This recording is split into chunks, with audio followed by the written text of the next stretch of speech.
monetary and financial environment of business, learning objectives. Upon completion of this unit, you must be able to explain the concept of financial intermediaries, roles of the Central Bank of Zambia, explain the goals of monetary policy and the instruments of monetary policy. You must be able to explain the credit creation by commercial banks and, of course, the interest rate determination. Let me just look at some few terminologies that we need to familiarize ourselves as we begin this study.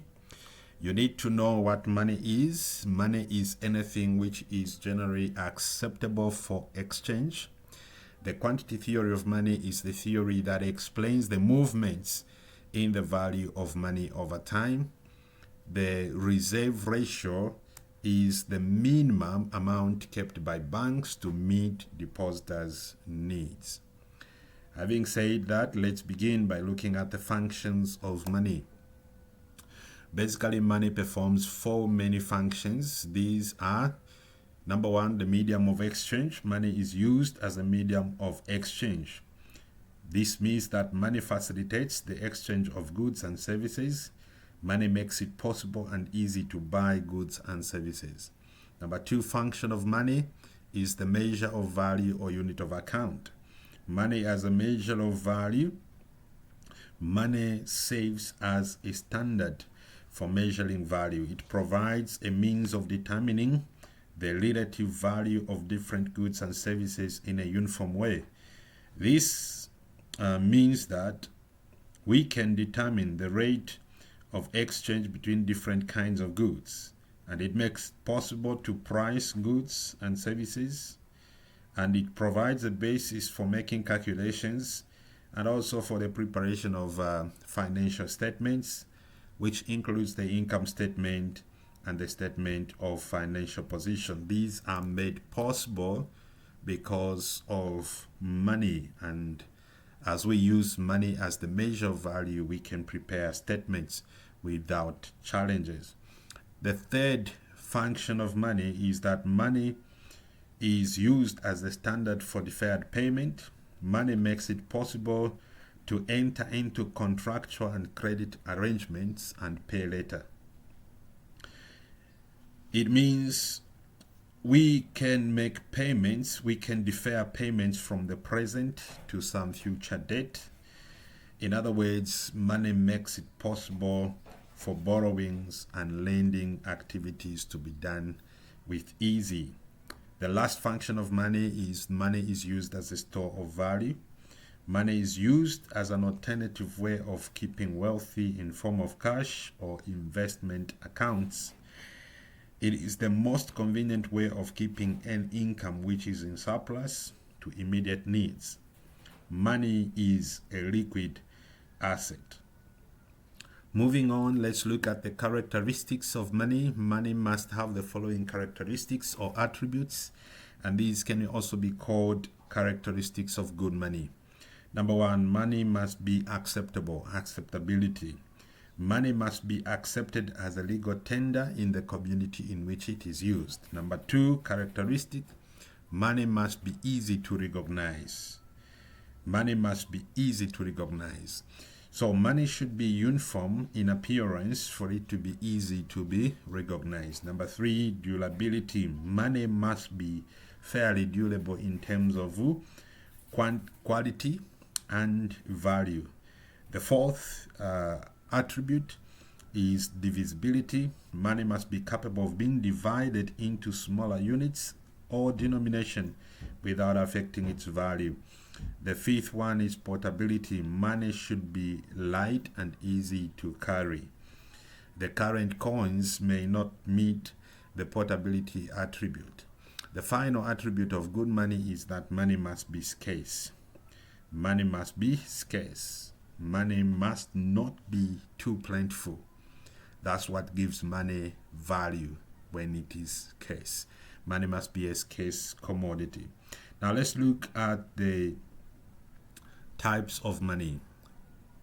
Currently we have about 4 different types of money, but the common ones we know are 3 types.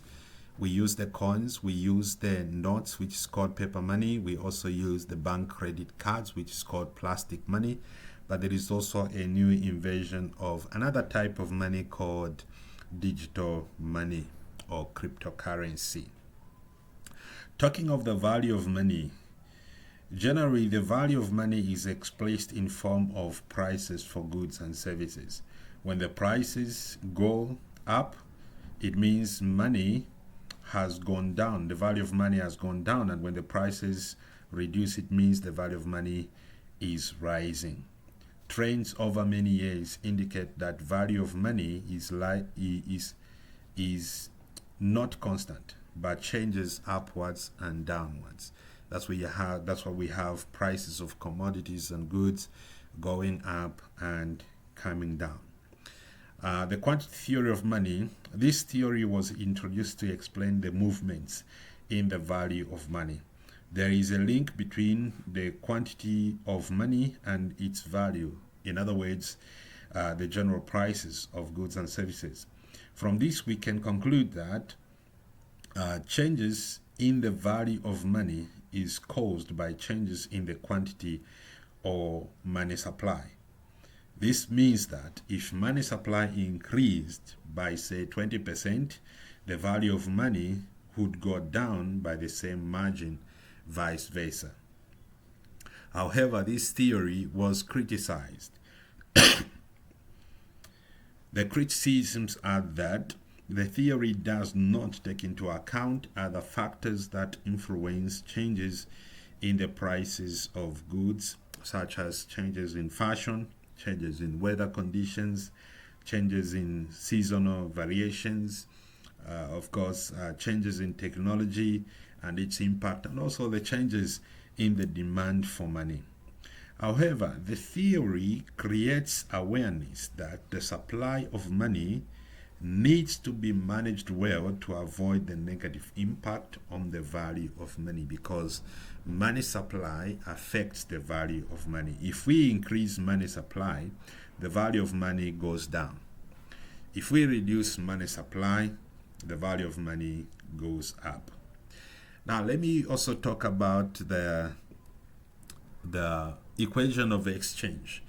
The equation of exchange. The quantity theory of money explains the relationship, of course, between money supply and the general price level, and is expressed as follows. MV equals to PT. M means money supply multiplied by the velocity of money, which is just the speed of circulation of money. That should be equals to the price level multiplied by the volume of transaction. This equation, MV equals to PT, is referred to as the equation of exchange. The equation of exchange. So according to this theory, there is a direct relationship between inflation, or the general price level, and the quantity of money. That is, if the quantity of money increased, the price level also increases.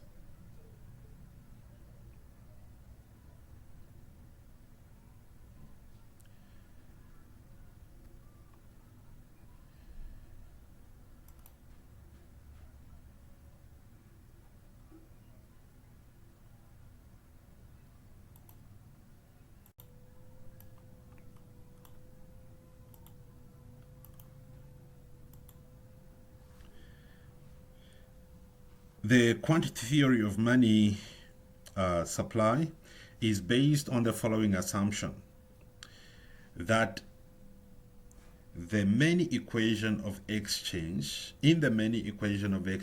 both V and T would be constant. The second assumption is that the economy is at full capacity, so that output cannot be expanded to respond to increase in demand. However, in reality, the velocity of money and the volume of transactions are never constant. They change from time to time. The economy also is never always at full capacity. There is always room to expand output to meet increasing demand. Those are the assumptions and the realities in line with those assumptions, that the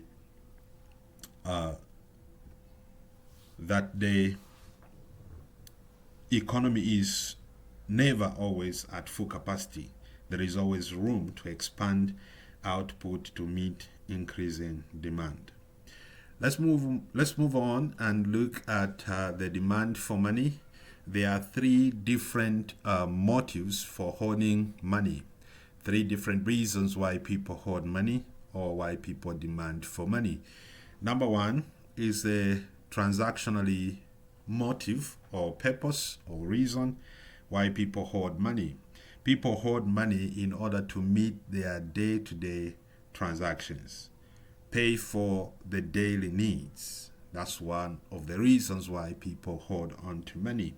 The second reason why people hoard onto money or demand for money is precautionary motive. People keep money aside in order to meet the unforeseen and unexplained activities such as illness, accidents, loss of property.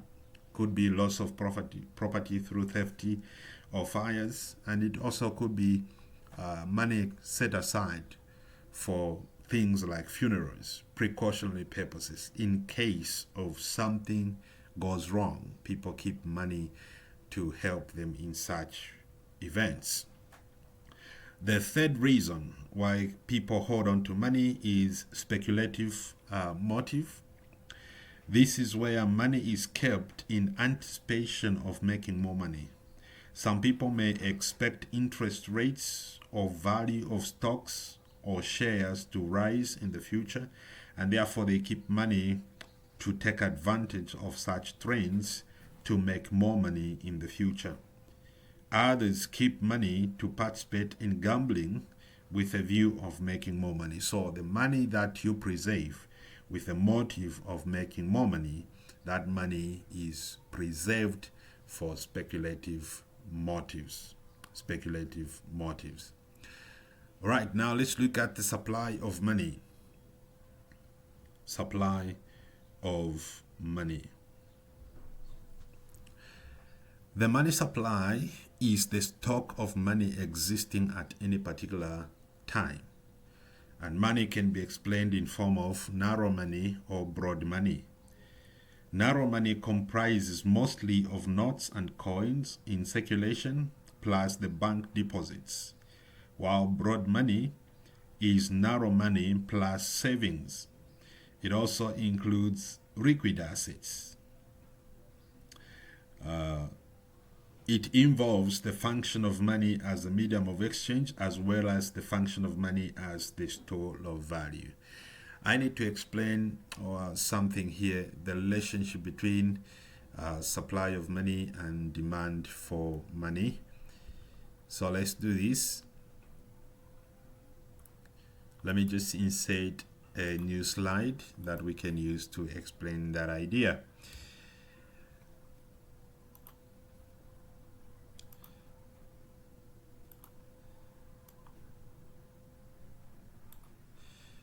Let's say we have the general price level of money, which is called the interest rates, and of course the demand for money.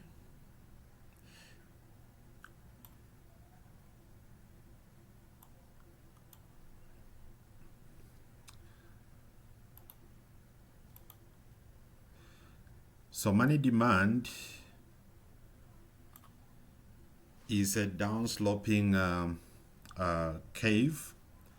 This means that if the interest rates are high, the quantity of money demanded will be low. And if the interest rates are low, the quantity of money demanded will be high. Hence, money demand, a downsloping curve.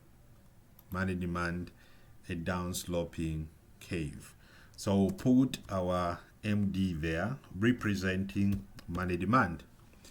However, money supply is mostly a government policy, because one of the functions of the central bank is to moderate and regulate money supply, or the quantity of money in circulation. So money supply, that line.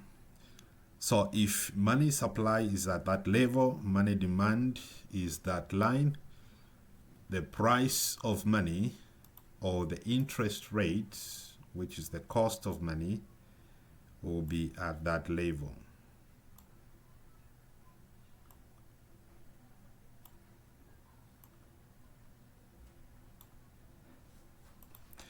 So the question is, what happens to the interest rates if there is an increase in money supply, or what happens to the price of money if there is an increase in money supply, or what happens to the value of money if there is an increase in money supply?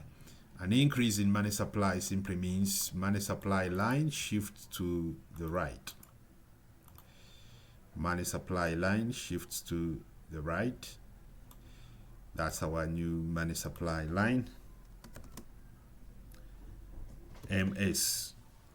What happens to the price of money? The interest rates. What happens to the interest rates? The interest rates will go down. The interest rates will fall to that level. So due to the increase in money supply, we have a decrease in the interest rates or quantity, in the interest rates or the cost of money, or the price of money. That's just one concept I wanted to hard on at this stage. We can move on to the other parts that we need to look at.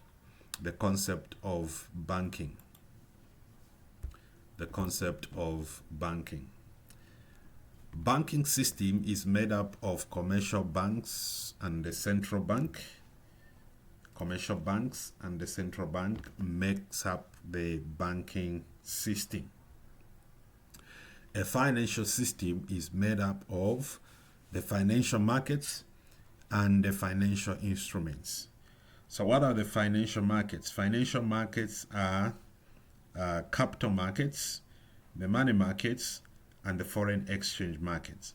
The financial institutions are commercial banks, building societies, insurance companies, and national savings and credit banks. The flow of funds flow between three sectors in the economy. Funds flow between three sectors in the economy. That's the business sector, the personal sector, and the government sector. The go between the sectors is called a financial intermediary. So commercial banks stands as financial intermediaries that link the lenders to borrowers. They link the lenders to borrowers. So what are the benefits of financial intermediaries? What are the benefits of financial intermediaries? Financial intermediaries, banks, they create a convenient way in which lenders can save money, and also create a ready source of funds for borrowers. The other benefits include aggregation. Commercial banks or financial intermediaries can package the amounts lent by savers and lend the amounts to borrowers in bigger amounts. Package the smaller amounts lent by savers and lend to borrowers in bigger amounts. That idea is called aggregation.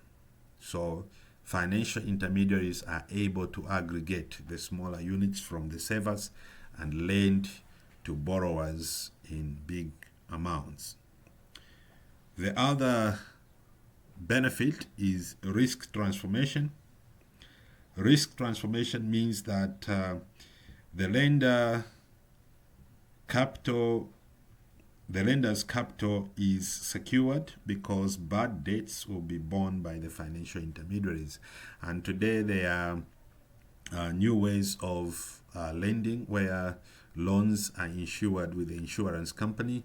So in terms of defaults for the loans, the insurance companies bears the cost.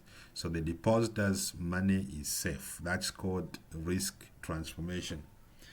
Maturity transformation means that the financial intermediary bridges the gap between the wish of most lenders for liquidity and the desire of most borrowers for loans over long periods of time. The lenders would love to access their money anytime they want to, and yet the borrowers would love to borrow money over a long period of time. Financial intermediaries are able to bridge that gap based on the assumption that the lenders do not withdraw everything they deposit at the same time. So part of their deposits can be lent out over a long period of time, assuming that in case one depositor or few depositors came to withdraw their money, there will be other depositors that will deposit the money. And so the lenders will always have access to their money, that's liquidity, and the borrowers can borrow money over a long period of time. Financial intermediaries also provide returns to savings. That's financial intermediaries pays interest on, of course, those fixed deposits. And also financial intermediaries act as an important medium for the implementation of the monetary policy by the central bank. Let's look at the conflicting objectives of profitability, liquidity, and security. Companies exist to make profit, yet the lenders want liquidity and, of course, security. So banks, being business organizations, would love to make profits, and banks usually make profits by lending to borrowers over a long period of time and charges high interest rates for that. However, the depositors would love to have access to their money anytime they want to, and also depositors' money, including the investors' resources, must be kept secure. So let's look at the conflicting objectives here. Let's start with the aspect of liquidity. Banks are supposed to settle daily cash withdrawals from customers and to settle accounts with other commercial banks in a clearing system. But balances of these purposes earn no interest and are unprofitable. Banks have to make sound investment policies by investing in assets that can easily be converted to cash. Profitability. Commercial banks' profit is normally obtained from interest charged on assets minus interest paid on liabilities. So commercial banks have an objective to trading profitably like any other business organization or commercial organization. To pursue this objective, they need to earn high interests.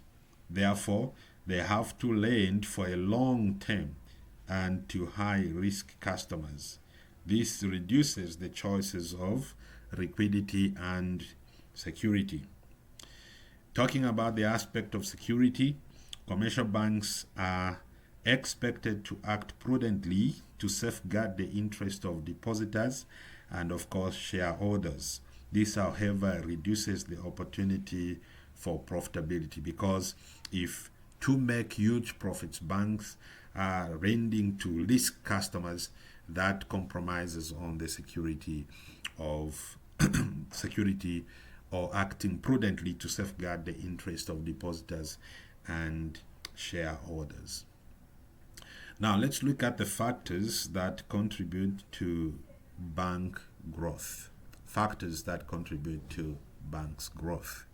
The size of the bank can be expressed in form of the size of deposits and the total assets.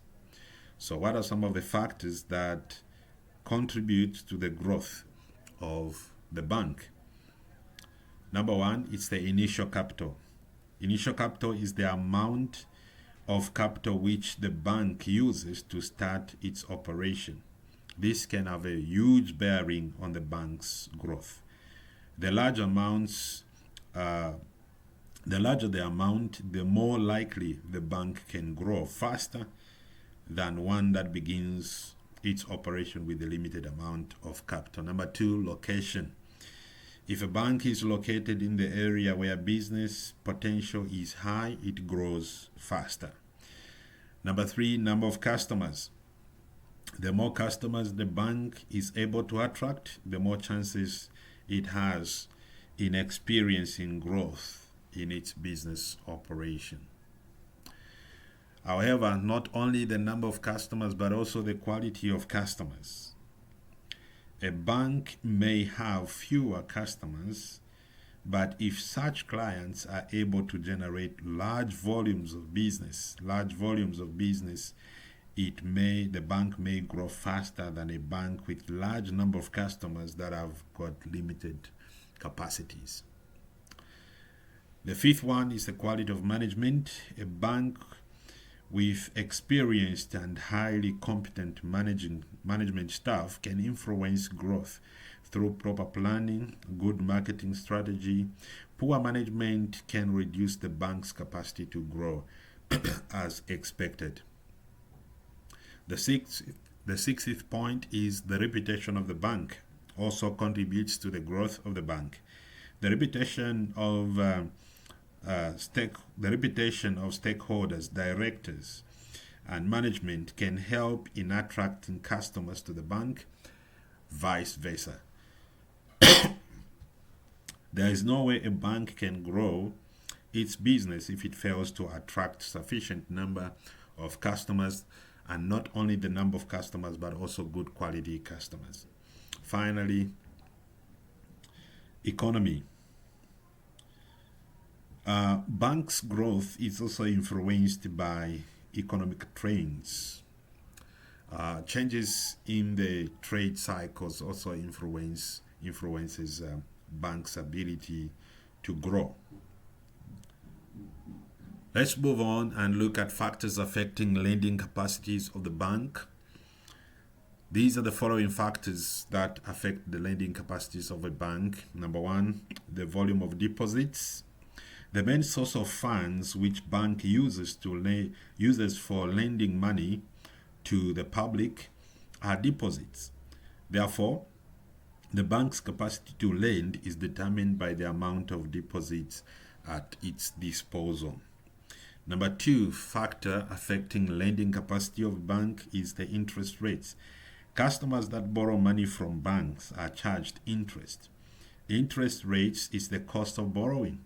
So the high interest rates tends to discourage people from borrowing because credit facilities become very expensive. A reduction in the interest rates would make borrowing cheaper and will in turn encourage more people to borrow from banks. The other factor affecting the bank's capacity to lend is the security requirements. Generally, banks demand appropriate security to cover overdrafts and loans, so that if borrowers fail to pay the money borrowed, then they can use the security to clear the debts in question. The point here is that if banks demand stringent securities, which many borrowers are not able to provide, then this will reduce the number of eligible and potential borrowers. These will negatively affect the lending portfolio of banks. So let's look at the next one.